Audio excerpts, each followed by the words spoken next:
A new immersive documentary experience takes us back 55 years, telling the story of the Apollo space program and how humans first reached the moon. It is called Moonwalkers, and it's narrated and co-written by Tom Hanks, who's a long-time space enthusiast, alongside the writer-director Christopher Riley. Here's a taste of the experience. In the 50,000 years of human history, just 12 of us have traveled from our Earth to walk on another celestial body. 40 seconds away from the Apollo 11 liftoff. 5, 4, 3, 2, 1. Liftoff. We have a liftoff. Liftoff on Apollo 11. Now join me on a journey back to the moon in a remarkable immersive show at Lightroom. So just days ahead of today's opening to the public here in London, I asked them what inspired this project now. Tom Hanks, Chris Riley, welcome to the program. Good to see you. This is a quintessentially American story. So why is it debuting in London, space, and Apollo and Artemis? What made you think of London? This very facility that we are sitting in now in King's Cross is the most... It is the most unique, immersive venue I've ever come across in my life. Well, the first time we came here, we see an exhibit of David Hockney paintings. Now, I thought I was going to be seeing an exhibit of David Hockney paintings. I didn't realize I was going to be walking into one of his paintings as David himself was painting it all around you. Seeing that that was possible, I immediately went to the powers that be, Richard Slade and everybody else, said, you know, you could put people in the Taurus Littoral Valley where we are sitting right now on Apollo 17, and it would be as though we were sitting right on the moon. Have you guys thought about that? And they said, no, but would you like to think about it with us? And so here we are.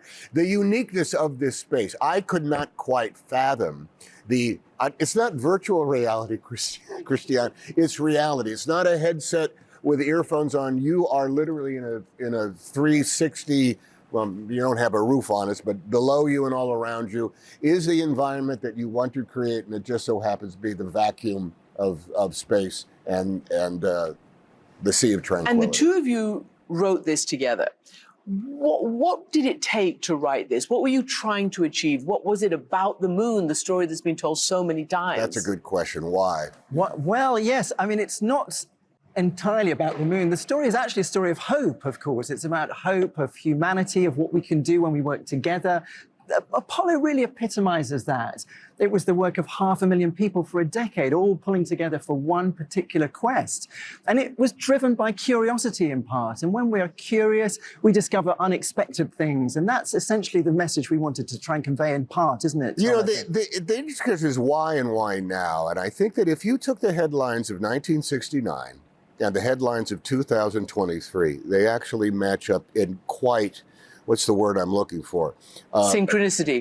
Yes, and it's not great news. It's actually quite troublesome, and it's very much sort of like defining of this era that we're in right now. And at the same time, in 1968, and the same time in 2023, people were going to the moon. I mean, we do make a big deal about the Artemis missions that will be going back around the moon within the next year, which is an incredible step for humankind.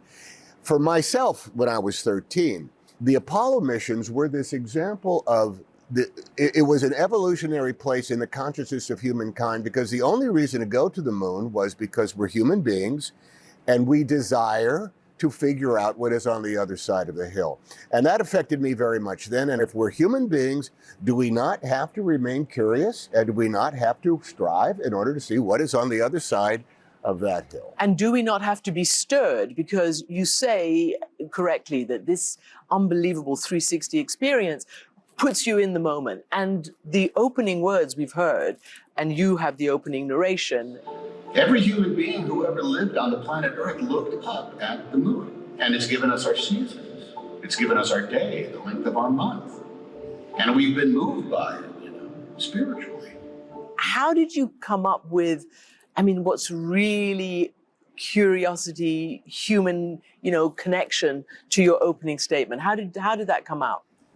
If we are going to become interplanetary beings, from Star Trek and all of the great wonderings of great science fiction, theoretical fiction now and in a lot of ways, We will be doing so based on what we learned as spacefaring beings when we went to Apollo. There's only 12 human beings that have walked on the surface of another planet. Only 12 of us in the 50,000 years of human behavior.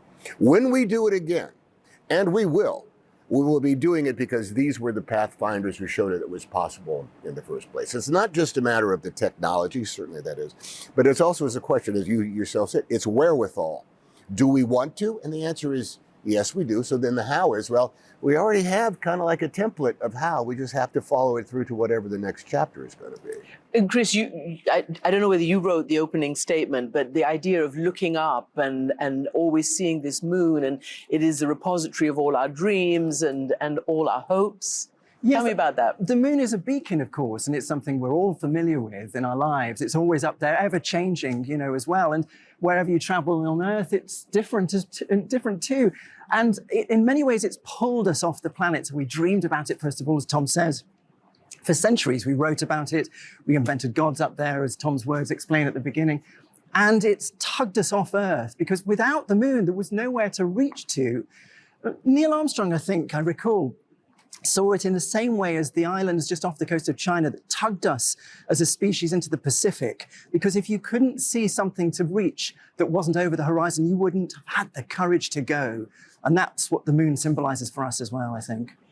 You saw when you were a kid, you watched on television, and I watched on television Neil Armstrong walk on the moon. And I guess that it's inspired you ever since, because you've also played, Jim Lovell in Apollo 13. Hey, we've got a problem here. What did you do? Nothing. I stirred the tanks. Whoa. Hey. This is Houston. Say again, please. Houston, we have a problem. Has that been something that stayed with you ever since then? Why did you choose the Apollo 13 film? First of all, the Apollo 13, Jim Lovell, Fred Hayes, Jack Swigert, they are Jason and the Argonauts. That is a story that is ripped right out of the great sagas of all of humankind. This is what it comes around. Sitting at home, actually it was 1968 on Apollo 8. Jim Lovell was orbiting the moon with Fred Borman and Bill Anders. And on my mother's couch, I saw a live broadcast of what? Oh, the planet Earth in black and white on my television in my mom's house over Christmas vacation.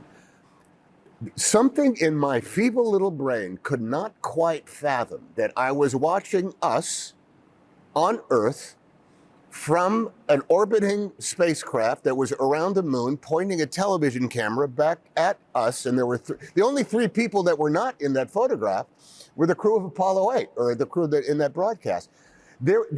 I had some sort of cranial plate shift, some sort of like sense of out-of-body experience, which I thought, we are magnificent creatures if we can make this happen.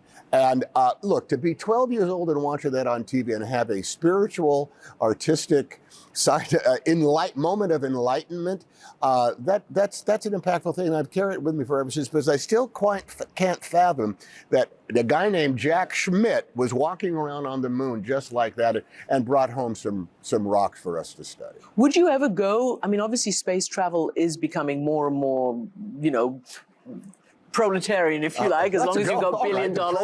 As long as you've got $1 billion and you're Elon Musk or something like that. Would you want to go? You'd go, right? Given the opportunity. We did kind of go, didn't we, Tom? Do you remember when we went to Houston to meet the Artemis crew? No, but I mean, really, would you get into the suborbital stuff that goes, and then I'd say no. I think that would be a lovely roller coaster. But we just talked to the Artemis folks last night, and they are hoping that private enterprise will build rotating space stations around the Earth, so you could go up and live in space as a proletariat for a few days or maybe a couple of weeks. That would be intriguing, just to go up and come back down.